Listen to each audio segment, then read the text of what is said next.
precisamente de cuando uno pues está enfocado no en el Señor, sino que está enfocado en otras cosas.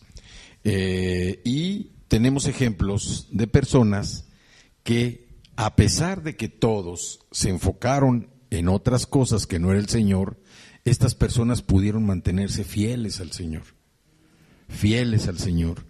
Y esto hace, o hizo más bien, que por estas personas se mantuviera ese pequeño grupo de fieles al Señor que cuidaron la simiente santa hasta la llegada de Jesús.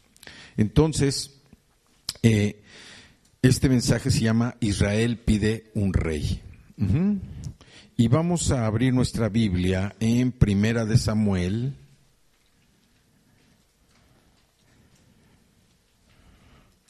Primera de Samuel está antes de Segunda de Samuel. En el capítulo 8. Y vamos a leer a partir del versículo 4.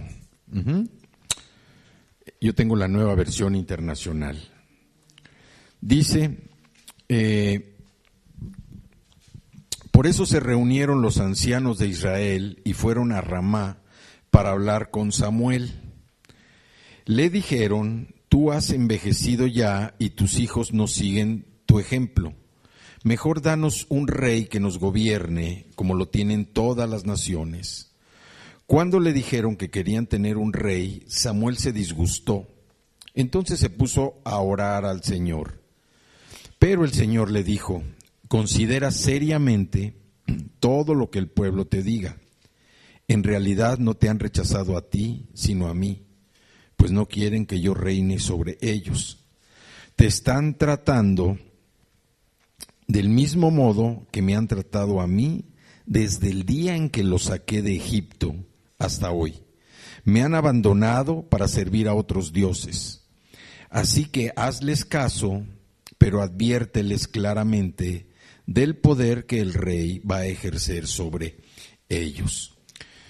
Voy a hacer un paréntesis aquí nada más para dar un entorno o algunos detalles de lo que estamos viendo en este pasaje.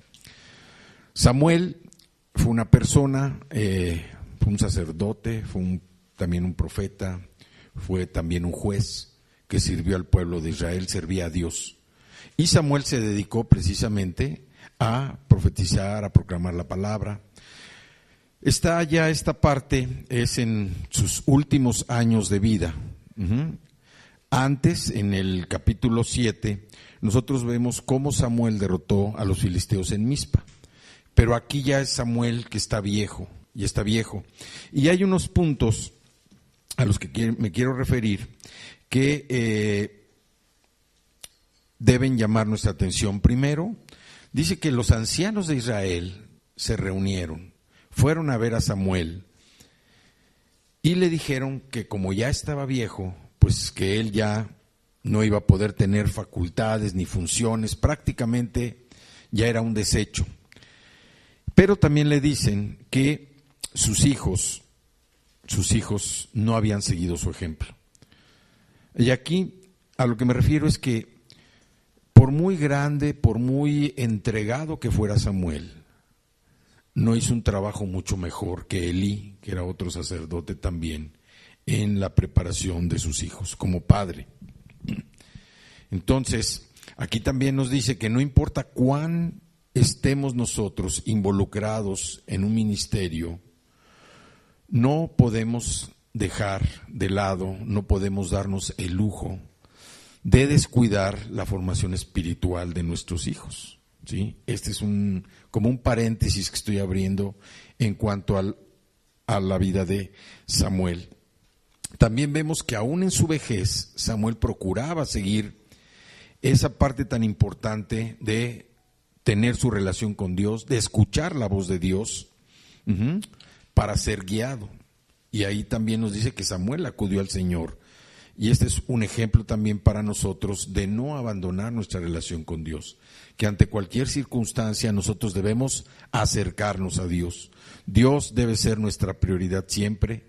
Él debe ser nuestro consejero, debe ser el que nos guíe por el camino, sobre todo cuando vamos a tomar una decisión. Y también aquí vemos que el Señor era el único rey que Israel había necesitado. Israel era el pueblo del Señor, el pueblo escogido, pero vemos aquí en esa escritura también cómo ellos pues estaban argumentándole a Samuel que por su vejez y por el mal ejemplo de sus hijos, ellos necesitaban tener un rey. Y vemos cómo es triste que en cada cultura y en cada época siempre el pueblo de Dios quiere ser como los demás. Quiere conformarse a las costumbres de los vecinos incrédulos. Y eso también nos pasa a nosotros en nuestra vida actual. Somos objeto, somos blancos, somos targets, ¿sí?, de todo lo que rodea el mundo, precisamente para atraernos, para apartarnos de lo que el Señor quiere que hagamos. El mundo está, pues, atento, ¿verdad? Y como decíamos en una ocasión, todos nosotros, los que somos hijos de Dios, somos particularmente especiales para el diablo. ¿Por qué? Porque nosotros ya tenemos una relación con Dios. Nosotros ya fuimos salvados, nosotros ahora estamos experimentando esa relación que nos ha dado un crecimiento espiritual, que nos está dando un discernimiento, un entendimiento de las cosas que no vemos. Y esto es algo que Satanás está tratando de quitar en nosotros o de apartarnos. Y como decíamos, uno no puede estar en dos lugares a la misma vez, al mismo tiempo. Si nosotros estamos más cerca de Dios, pues más alejados vamos a estar del mundo. Por el contrario, si nos acercamos más al mundo, pues nos vamos a ir alejando más de Dios. Y esto nos coloca en una posición pues vulnerable, en una débil posición, porque en la medida que nos vamos nosotros retirando a Dios por lo que sea, a veces por los compromisos, a veces por las condiciones que estamos enfrentando, por circunstancias, situaciones, por problemas, son argumentos, situaciones que a nosotros nos hacen alejarnos del Señor. Pero en la medida en que nosotros nos alejamos al Señor, estamos más dispuestos a recibir las cosas del mundo. Y aquí vemos, este es un ejemplo, que como en cada época el pueblo de Israel siempre trataba de apegarse a lo que aprendía de las naciones que lo rodeaban, que aprendía las cosas a las que Dios les había dicho que no debían acercarse, que eran abominación para Dios, principalmente la idolatría, la adoración de dioses falsos, costumbres que no iban con el pueblo de Dios. Entonces lo que vemos aquí es cómo ellos se acercan y le dicen: haznos un rey, tú ya estás viejo, necesitamos un rey, alguien a quien ver. Ellos tenían al Rey de Reyes, tenían al Señor de Señores, al Dios de Israel, que era el rey que ellos necesitaban, y cualquiera de nosotros pues se siente contento, se siente satisfecho de servir a Dios Todopoderoso. Entonces, pero ellos citan a Samuel con algunas debilidades, condiciones que ven. Dicen: pues tú ya estás viejo, tu edad ya no te ayuda, pero también la mala orientación, la mala conducta de tus hijos nos están llevando a solicitar un cambio. Y ese cambio, que es que nosotros necesitamos un rey que nos guíe, un rey que pueda dirigirnos en la batalla, un rey al que podamos ver. Entonces, obviamente la razón principal de esta solicitud a Samuel pues no era lo de sus hijos, sino era el deseo de ser como las naciones que les rodeaban. Las naciones que les rodeaban tenían un rey, tenían sus banderas, tenían sus estandartes, y ellos querían ser como ellos. Y es precisamente parte de lo que nosotros a veces estamos también tentados a tomar. A veces las cosas que vemos y que sabemos que no vienen de parte del Señor, cuando nosotros decimos: bueno, no pasa nada. No, sí pasa o puede pasar. El Señor quiere que nosotros tengamos nuestros ojos en Él. El Señor quiere que sea nuestra prioridad, que Él sea todo en nosotros. Por eso oramos todas las mañanas que el Señor nos llene de Él, que Cristo nos revele su carácter. ¿Para qué? Para que nosotros podamos precisamente servirle, que nosotros podamos mostrar el carácter de Él a cada persona con la que nosotros tengamos que ver. Entonces, esa influencia de las naciones circundantes estaba haciendo impacto y había surtido efecto en el pueblo de Israel al momento de llegar con Samuel a pedirle que necesitaban un rey. Y Samuel, como dice la Escritura, Samuel se disgustó. ¿Pero qué hizo? Se puso a orar. Se puso a orar y Dios le respondió. ¿Qué le dijo el Señor? Considera seriamente todo lo que el pueblo te diga. ¿Por qué? Porque en realidad no te están rechazando a ti. A quien están rechazando es a mí. Y nosotros debemos tener mucho cuidado, porque a veces con las cosas como se nos presentan, a quien rechazamos no es a la persona, o a quien rechazan no es a la persona, a quien están rechazando es a Dios. Y Dios dice, me han tratado del mismo modo desde el día en que los saqué de Egipto hasta el día de hoy. Y si nosotros hacemos un recorrido precisamente desde que el pueblo de Israel salió de Egipto, pues la verdad nunca fue un pueblo perseverante, nunca fue un pueblo consistente en verdaderamente servir a Dios, en ser obediente a Dios. Y por eso sufrieron tantos cambios, por eso vinieron tantas cosas, muchas llamadas de atención del Señor, que Él, por amarlo, los estaba disciplinando. Pero ellos siempre torcían el camino, siempre encontraban algo diferente y se metían en problemas yéndose del lado contrario del que Dios quería tenerlos. Entonces, Dios le dice a Samuel, escúchalos. No te están rechazando a ti, me están rechazando a mí, pues no quieren que yo reine sobre ellos. Entonces, dice, me han abandonado para servir a otros dioses, así que hazles caso, pero adviérteles claramente del poder que el rey va a ejercer sobre ellos. Entonces, aquí lo que vemos también es que el pueblo, por medio de los ancianos, y ya en una ocasión nos referíamos que los ancianos a los que se refiere la Biblia no son los viejitos que nosotros conocemos como ancianos, sino eran las personas de más prominencia en la iglesia, en el pueblo de Israel, que podían dar consejería, que podían atender al pueblo en las necesidades que tuvieran. Estos eran los ancianos a los que se refiere la Escritura. Entonces, ellos lo que estaban haciendo, estaban rompiendo un pacto con el Señor.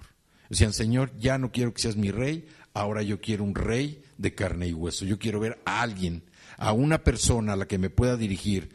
Si nosotros vemos, el pueblo siempre fue temeroso de Dios.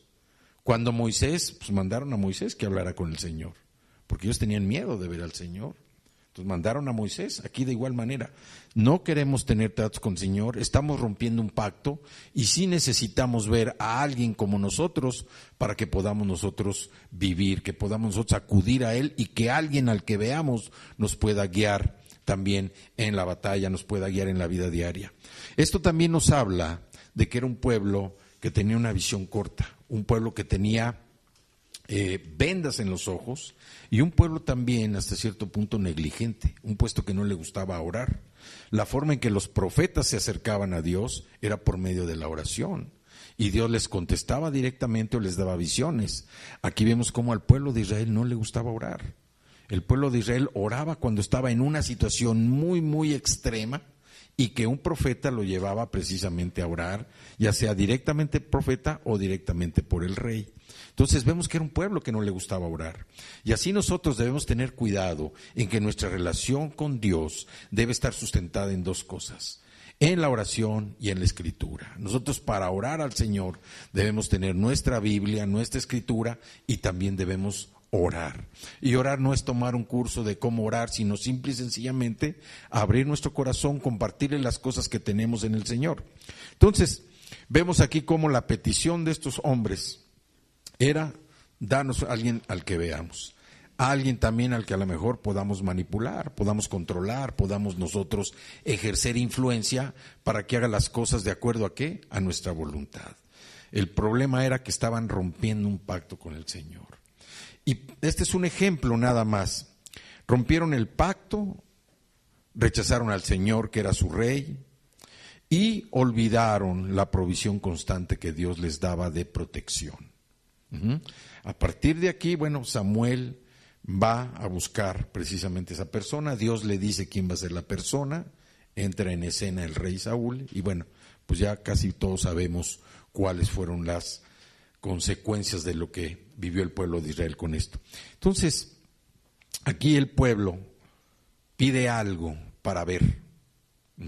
Vemos también la historia brevemente de Samuel, y nosotros también a veces estamos pidiendo cosas que ver, cuando debemos entender que el Señor nos ha dado gracia sobreabundante, y que la fe que promueve Cristo, es una fe que todos nosotros tenemos.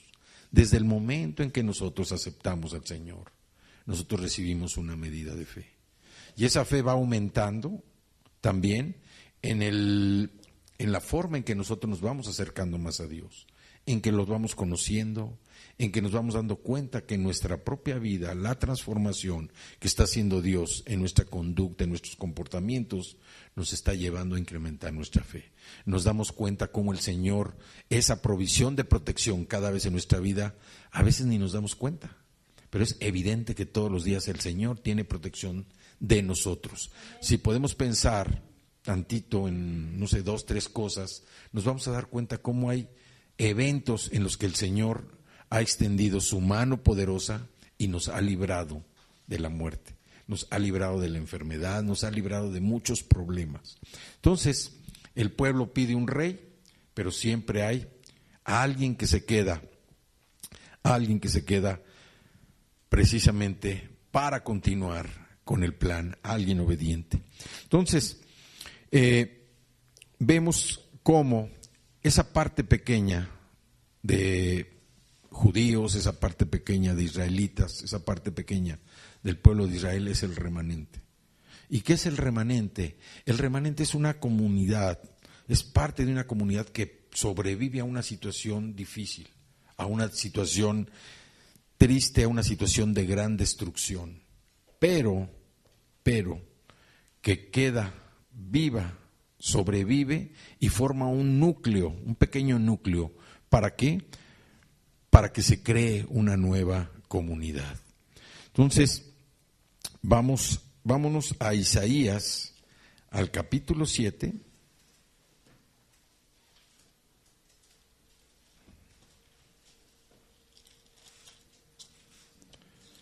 Isaías, capítulo 7.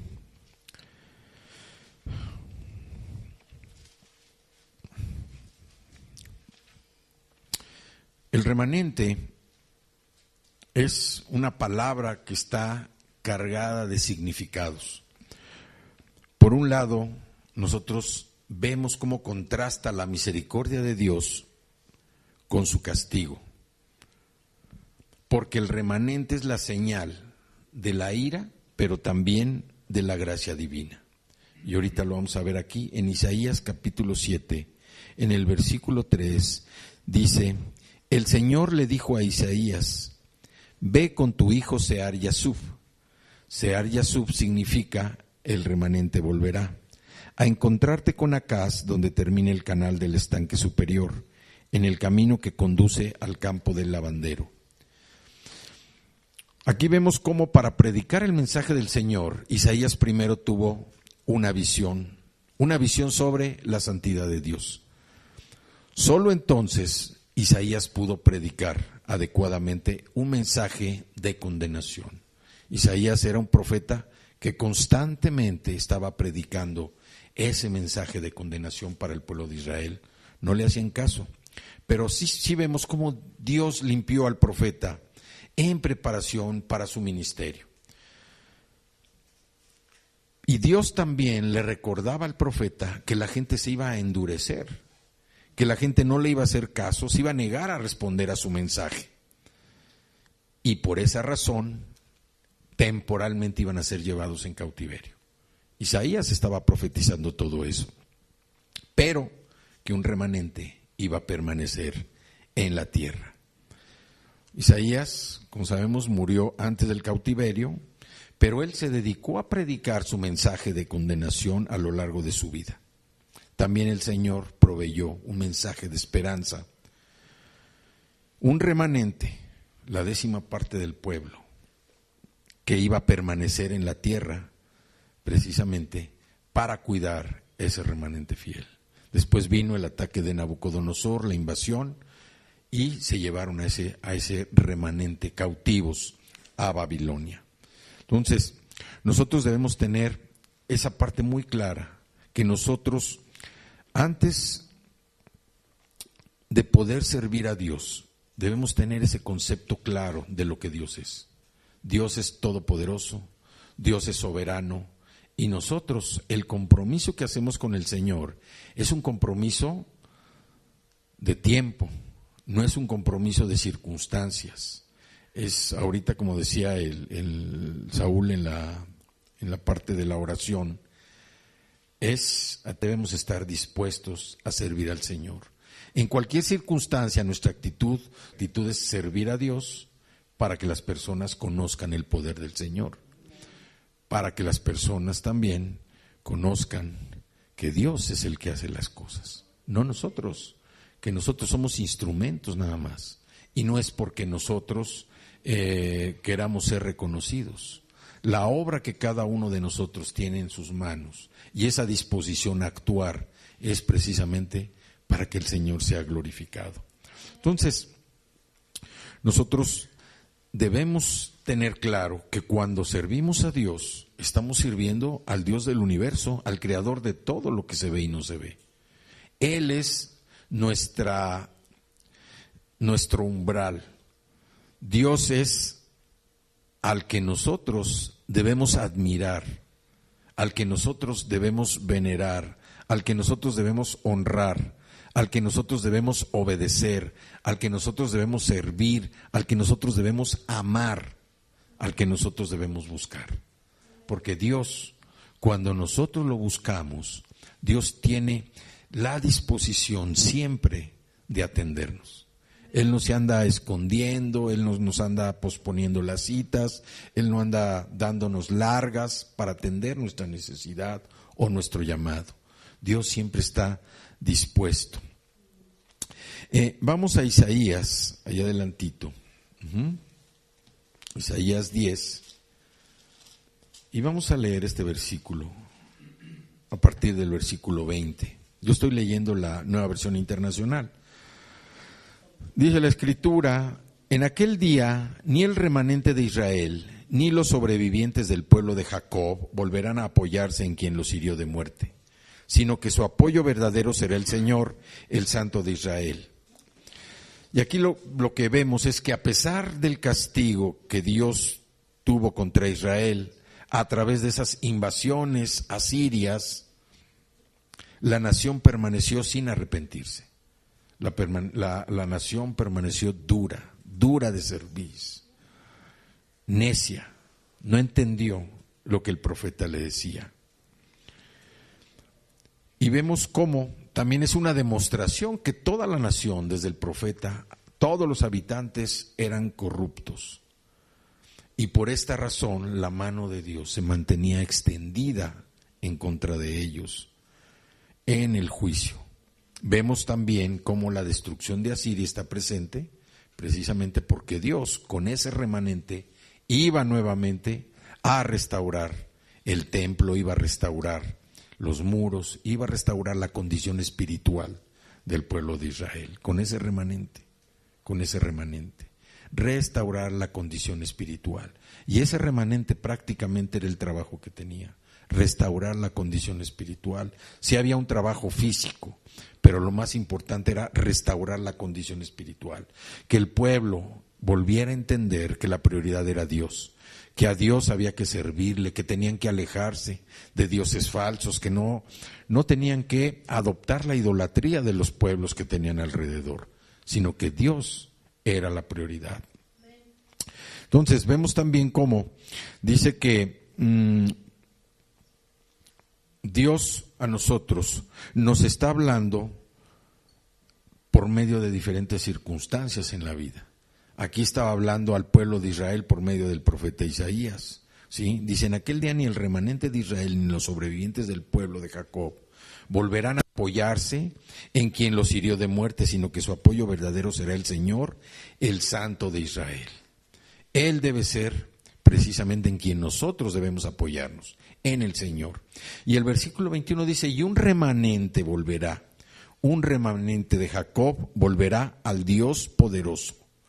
Israel, aunque tu pueblo sea como la arena del mar, solo un remanente volverá. Se ha decretado destrucción, abrumadora justicia. ¿Qué vemos aquí nosotros? Cómo, a pesar de la promesa que Dios le hizo a Abraham, donde iba a tener una descendencia como la arena del mar, siempre iba a permanecer un remanente, una parte de esa comunidad que después de la destrucción iba a sobrevivir precisamente para continuar con el propósito del Señor. Y así cada uno de nosotros también debemos pensar en ser parte, en ser esa parte, ese remanente que sirve al Señor, que trata de estar con el Señor, ¿para qué? Para cumplir con su propósito. Decía que Dios nos habla a través de diferentes circunstancias en la vida, pero nosotros a veces debemos preguntarnos, ¿cómo escuchamos al Señor? ¿Oímos la voz de Dios? ¿Aprendemos de los eventos que suceden en nuestras vidas o nos fortalecen? Dios lo que quiere de nosotros es un corazón contrito y arrepentido. Como dice el Salmo 51:17, el sacrificio que te agrada es un espíritu quebrantado. Tú, oh Dios, no desprecias el corazón quebrantado, contrito y arrepentido, humillado. Esto es lo que Dios quiere que nosotros le mostremos. Un corazón contrito, un corazón arrepentido, quebrantado, humillado. Ese es el sacrificio que le agrada al Señor. Vemos cómo el remanente, una vez que experimenta la salvación de Dios, va reconociendo que no es por el mismo remanente que ha logrado esto, sino que lo que ha logrado es precisamente por la gracia de Dios, por la gracia del Señor. Ha sido rescatado por el Señor, pero también para que sea una bendición para los demás. No es nada más mantener el remanente como tal, es que sea uno bendición para los demás. Por eso es el remanente. Y si vemos cómo cada vez ese remanente fiel, ese remanente se mantenía precisamente a pesar de todo lo que estaban viviendo, se mantenía firme en su convicción de servir a Dios, es como podía salir adelante. Y Dios los salvaba, Dios los protegía, Dios los restauraba, pero no para ellos nada más, sino que ese remanente tenía que servir para atender a todos los demás, que nuevamente el pueblo de Israel pudiera seguir creciendo. Vemos también aquí como en Segunda de Reyes 19:31, los israelitas sabemos que sobrevivieron a guerras, a calamidades, a destrucción, a hambrunas, pero que el Señor en su misericordia protegió para que fuera su pueblo escogido. En Segunda de Reyes 19:31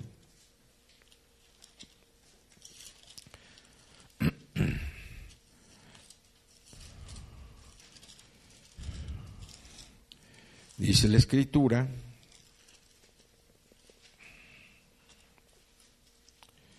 porque de Jerusalén saldrá un remanente, del monte Sión un grupo de sobrevivientes. Esto lo hará mi celo del Señor Todopoderoso. Y también en Esdras 9:14, también vemos cómo nos habla la Escritura. Dice: ¿cómo es posible que volvamos a quebrantar tus mandamientos contrayendo matrimonio con las mujeres de estos pueblos que tienen prácticas abominables? ¿Acaso no sería justo que te enojaras con nosotros y nos destruyeras hasta no dejar remanente ni que nadie escape? Señor Dios de Israel, tú eres justo. Tú has permitido que hasta hoy sobrevivamos como remanente. Culpables como somos, estamos en tu presencia, aunque no lo merecemos. Es una promesa también para nosotros, aunque somos o éramos culpables, aunque seguimos cometiendo errores, el Señor nos da la gracia, algo que no merecemos, y nos mantiene firmes. Tú eres justo, tú has permitido que hasta hoy sobrevivamos como remanente. Es muy importante que nosotros nos sintamos como parte de ese remanente del Señor, como parte de ese pueblo que quiere esperar la llegada de Cristo en su segunda venida, pero siempre cerca del Señor. Cada vez en nuestro caminar, buscando más la cercanía con el Señor, buscando estar involucrado, ¿sí? ¿Se acuerdan de los huevos con jamón? Involucrado más precisamente en las cosas en las que Dios nos ha ordenado hacer. Todos tenemos tareas, y las tareas del Señor no van separadas de las tareas que tenemos como responsabilidad en cada uno de nuestros ministerios. Por decir, si somos padres, tenemos trabajo que hacer, tenemos tarea que hacer, que el Señor no nos manda a hacer una tarea diferente a lo que viene en su palabra. Ya veíamos aquí lo que decíamos de Samuel. Samuel no tuvo una preocupación muy grande por educar a sus hijos si se lo echaron en cara, aunque no era la razón principal de buscar un rey, pero era un argumento. Y esto también a nosotros nos debe enseñar que no debe haber nada más importante que la preparación de nuestros hijos, sobre todo cuando son pequeños. Nuestros hijos necesitan de nuestra atención, necesitan de nuestra guía, necesitan de nuestro ejemplo, necesitan también de nuestra instrucción. Entonces, vemos cómo reiteradamente los israelitas estuvieron sufriendo grandes catástrofes que les llevaron hasta el borde de la extinción, y por eso oraban a menudo pidiéndole al Señor que aceptara su ruego para que ellos pudieran ser rescatados, pudieran ser salvados. Vemos que después viene una parte en donde el Señor manda jueces, precisamente, para que empiecen, obviamente antes del rey Saúl, viene una etapa donde manda jueces para que estuvieran de alguna manera dirigiendo al pueblo de Israel. Hay dos ejemplos en la Biblia que nos hablan de lo que es el remanente. Dos ejemplos, dos personas que se convirtieron en un remanente. Y una de ellas es un personaje muy conocido de todos nosotros, que es Noé. Noé y su familia se convirtieron en un remanente. ¿Por qué? Dice en Génesis 7:23, solo quedaron Noé y los que estaban con él en el arca. Vemos cómo el entorno en el que se movía Noé, pues no era un entorno fácil, fue un entorno que se fue complicando. La diferencia es que el pecado cada vez más empezó a abundar entre los hombres de la tierra, y el corazón de ellos se empezó a llenar de maldad. Eran personas que, aparte de ser malos, eran infames, eran crueles, y todo esto llevó al mundo precisamente a vivir en la maldad, en el pecado, en la perversión. Fue tan grande y tan terrible que Dios se arrepintió de algo que había hecho, que era el hombre. Entonces aquí vemos cómo todo lo que sucedía alrededor de Noé era tan malo, tan perverso, era tan infame, tan malvado, que Dios dijo: me pesa haber hecho al hombre, lamento haberlo hecho, porque es tan malo y tan cruel, y está tan distante de mí, que se ha perdido en las cosas del mundo, se ha perdido en el pecado. Y fíjense lo que pasó en los días de Noé. Toda esta perversión, toda esta maldad que abundó en el mundo, si nosotros vemos, la Biblia es un documento vigente. Hoy estamos viviendo, cada vez se parece más y más lo que hoy vivimos como sociedad, lo que vemos en el mundo, a lo que se vivió en los tiempos de Noé. Hoy lo podemos ver, podemos dar testimonio de que la perversión cada día está creciendo más y más. Pero pese a todo esto, dice la Biblia que Noé era un hombre justo, era un hombre intachable, era un hombre que caminó con Dios. Y a pesar de que el pecado había cambiado todo, Dios vino a Noé y le dijo, tengo un trabajo para ti, es una responsabilidad que tú no te vas a poder imaginar. Hay que también recordar que en ese tiempo nunca había llovido. El vapor que salía de la tierra era el que alimentaba, ¿sí? Era el que daba sustento a todo lo que se necesitaba. Así que Dios tuvo que hablar claramente con Noé y le dio la instrucción de construir el arca. Un arca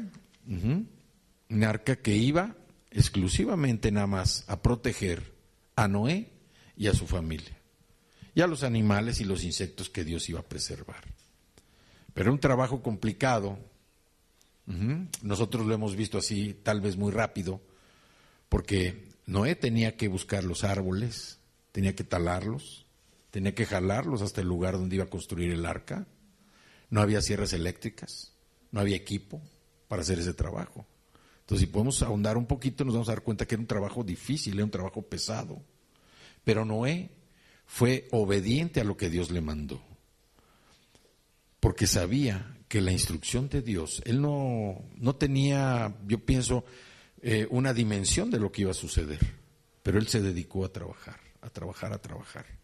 y construyó un arca, más o menos de 130 metros de largo, más de 20 metros de ancho y como 14 metros de alto. Y un arca era una caja, con una puerta, una ventana, más o menos, no sé, unos 3,000 metros cuadrados, 3 pisos, 3 niveles, donde él iba a vivir con su familia. Entonces, era un arca que Dios iba a usar para que Noé y su familia y los animales se preservaran, el remanente de un hombre obediente, un hombre que estaba cerca con Dios. Dice la Biblia que al igual que en Enoc, Noé caminó con Dios. Era un hombre justo. Es un ejemplo para nosotros. Y Noé, bueno, pues yo creo que Noé también se preguntaba a dónde iban a ir. ¿A dónde iban a ir? Pues no tenían una dirección porque no iban a ir a ningún lugar. Entonces, era una nave que no tenía timón. No tenía timón. Dios era el timón. No tenía tampoco un volante, algo. Dios era su guía. No tenía ni motores, ni velas. Dios era su energía. Y Dios iba a salvar a Noé y a su familia. ¿Por qué? Porque no iban a salir de paseo. Y si ponemos un poquito de atención o profundizamos un poco, el tiempo en el que empezó a llover fue un tiempo difícil también para Noé.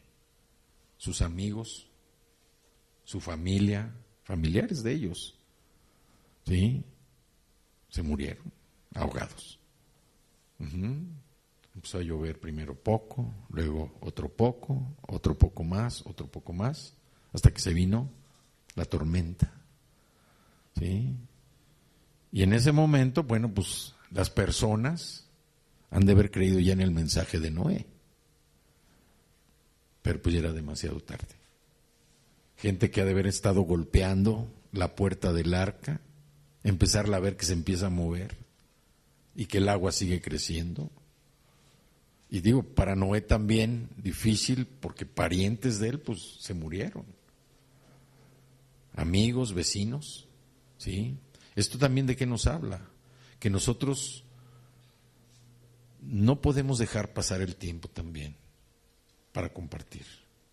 Toda esta gente que estaba tocando desesperada, pues era demasiado tarde.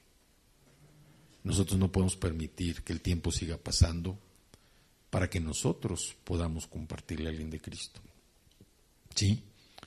Pero bueno, el arca tenía el propósito de albergar a Noé, a su familia, a los animales que Dios quería preservar.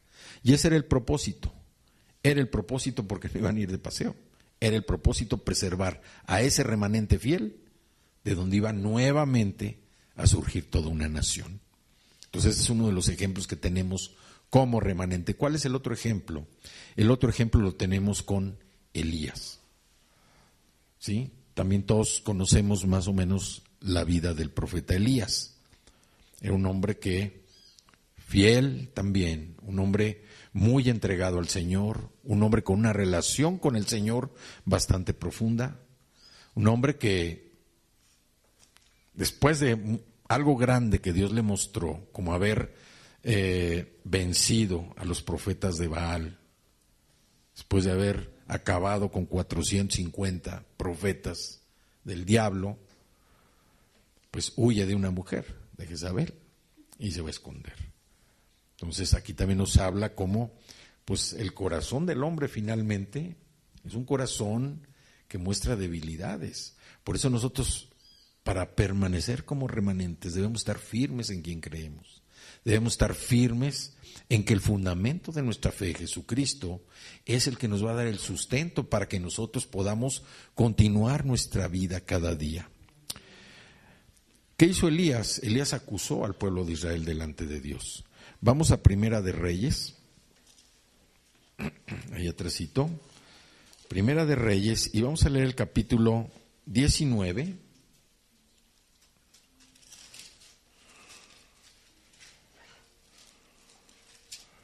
Primera de Reyes 19, y vamos a leer del versículo 10.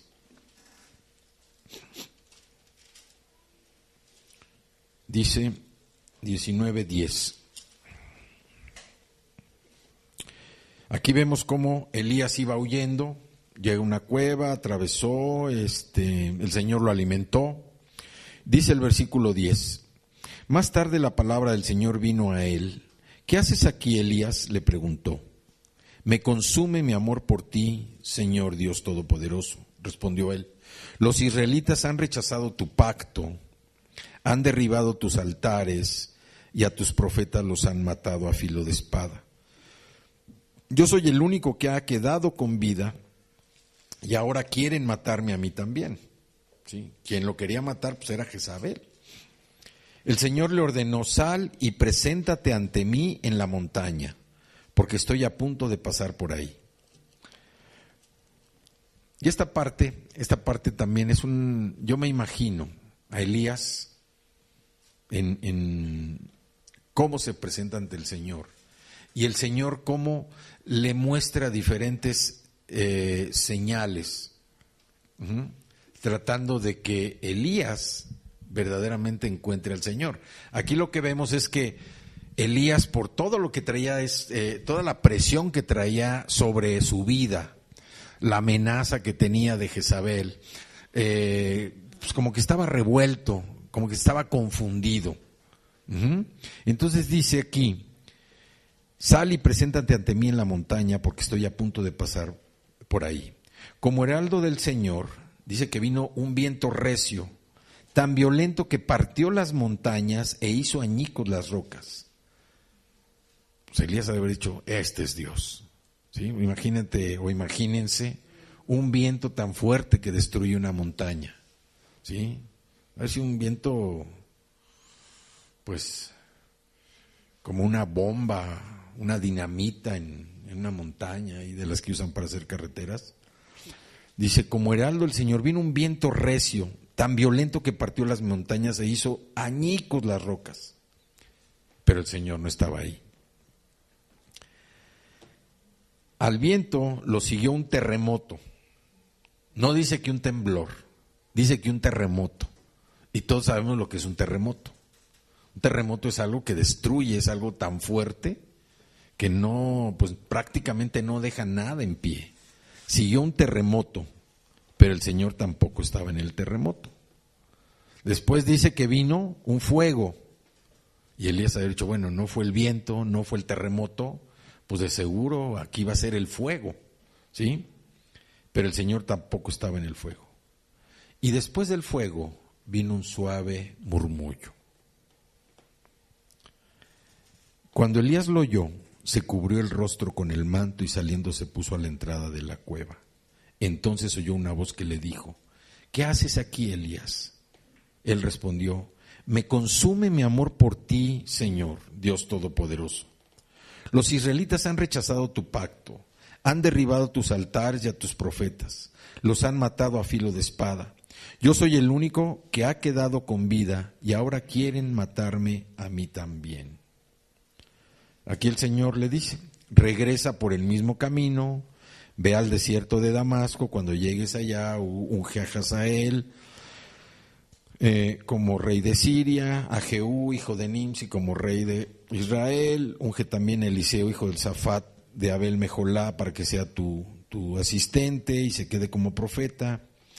Y luego dice, Jehú dará muerte a cualquiera que escape de la espada de Hazael, y Eliseo dará muerte a cualquiera que escape de la espada de Jehú. Sin embargo, el 18 dice, sin embargo, yo preservaré a 7,000 israelitas que no se han arrodillado ante Baal ni lo han besado. Entonces, aquí vemos cómo Elías está hablando delante del Señor, pero una parte importante es, Elías piensa, y nosotros también a veces hemos llegado a pensar que Dios se va a mostrar como algo grande, algo monumental. Digo, Él lo es, pero dice que se mostró con un suave murmullo. Y lo que nos dice es que nosotros, para estar atentos a lo que el Señor nos va a hablar, no es que esperemos necesariamente algo grande, algo fuerte, sino que con algo sencillo, algo simple, que estemos atentos a todo para poder escuchar la voz del Señor. Elías fue como escuchó la voz del Señor y el Señor lo levantó. El Señor le dio precisamente la guía de lo que tenía él que hacer para poder salvar su vida y poder mantener ese remanente fiel. Aquí le dice, sin embargo, yo preservaré a 7,000 israelitas que no se han arrodillado ante Baal ni lo han besado. ¿Sí? No sé si han visto en los deportes. En los deportes han visto cuando un equipo o un jugador gana algo. ¿Qué hace cuando le dan su premio, su copa? ¿Qué hace? Lo besa, ¿verdad? Todos lo van besando. Imagínense ahí cuando es un equipo de fútbol americano, de fútbol soccer o de béisbol, todos lo están besando, ahí las babas de todos ahí, ¿verdad? ¿Sí? Los tenistas, bueno, ellos muerden, Pero aquí dice, no se han arrodillado ante Baal ni lo han besado. Era un remanente fiel. Dios es lo que quiere de nosotros, que no nos arrodillemos delante de nadie, que no nos arrodillemos delante de dioses falsos, ni de personas, que el único que se merece la honra y la gloria de nosotros es el Señor. Él es el único, Él es el único. No.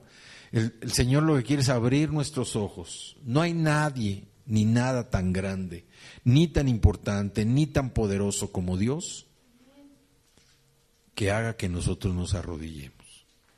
Porque cuando nosotros nos arrodillamos, estamos haciendo lo que hizo el pueblo de Israel cuando fueron a ver a Samuel. Danos un rey que podamos ver, danos algo que podamos ver, algo en lo que podamos nosotros inclinar y tocarlo. Todos los que hemos salido de la tradición, hemos tenido que dejar muchas cosas de esas, muchas costumbres de estar viendo santitos, viendo estatuas, viendo cuadros, estampitas, cadenitas, o sea, no sirve de nada. No dice la Biblia, esos no oyen, no hablan, no ven, ¿sí? Pero sí pueden matar, porque si alguien tiene una figura grande y se le cae en la cabeza, lo va a matar. Entonces, nosotros no debemos tener esa actitud de arrodillarnos o de estar buscando a quien. No tenemos que parecernos precisamente a esos ancianos que fueron a ver a Samuel para decirle, como tus hijos se portan mal y tú ya estás viejito, necesitamos un rey. Ellos ya tenían al Rey de Reyes, tenían a Dios, pero no creían precisamente en el Señor, no querían estar sujetos a Él. Entonces, en el Nuevo Testamento,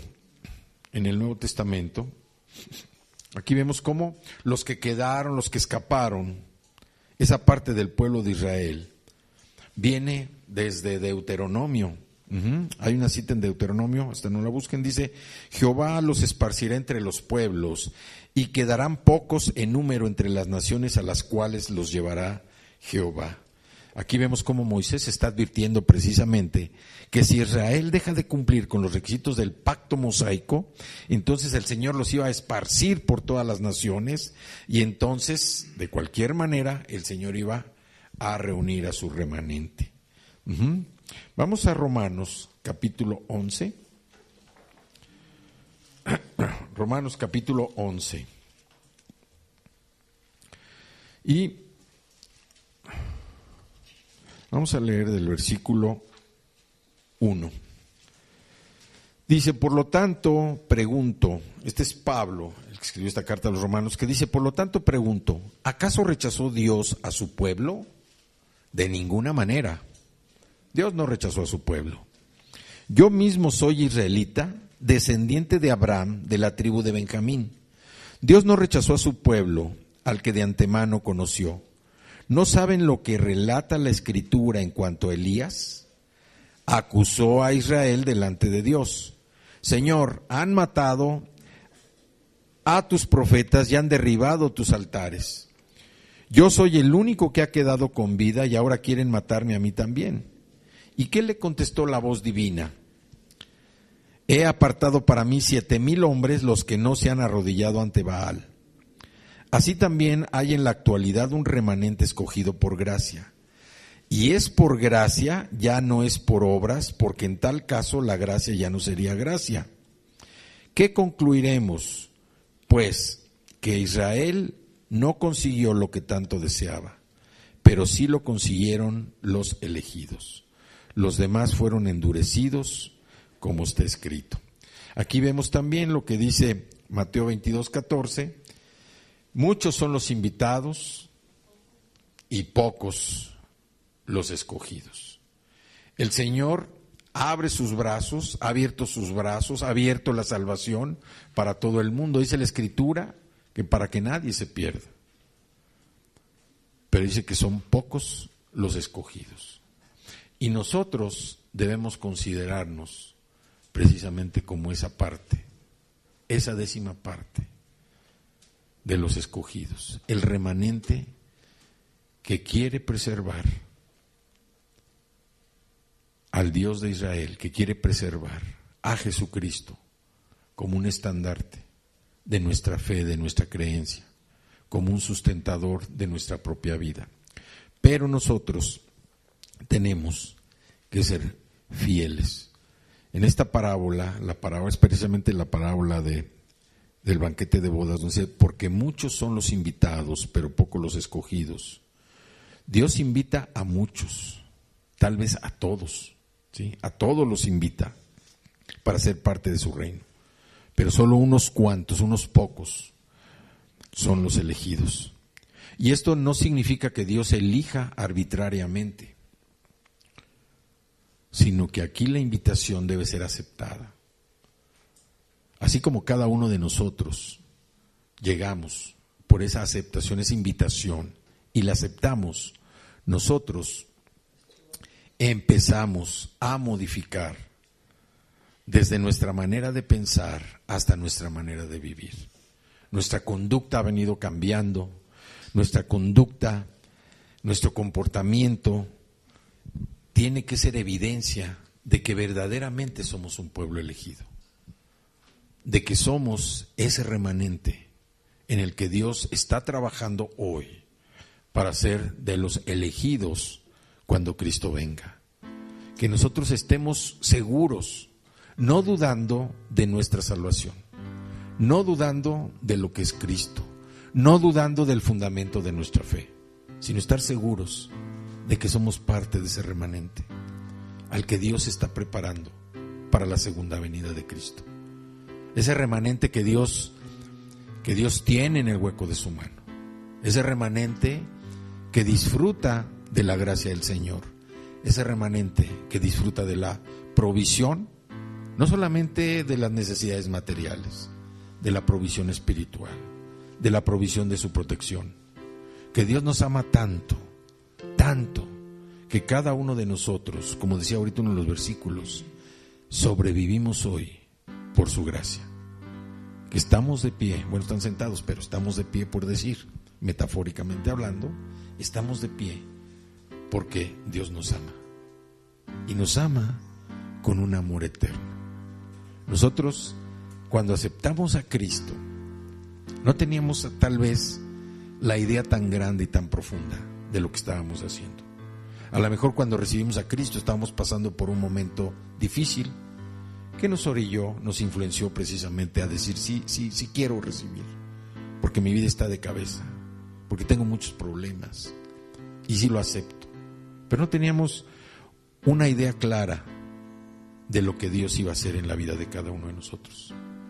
Y ahora, al cabo del tiempo, nos damos cuenta que el amor de Dios ha sido tan grande para cada uno de ustedes, para cada uno de nosotros, que Dios nos muestra ese amor diciéndonos: mira, has sobrevivido, estás de pie, búscame, ámame, óyeme, obedéceme, créeme, sírveme. Es lo que Dios nos dice esta mañana, que seamos ese remanente fiel, que no nos apartemos de Dios y nos acerquemos a las cosas que no edifican, a las cosas que no construyen, y que estemos pendientes de los que nos rodean, de que también permanezcan fieles cerca del Señor.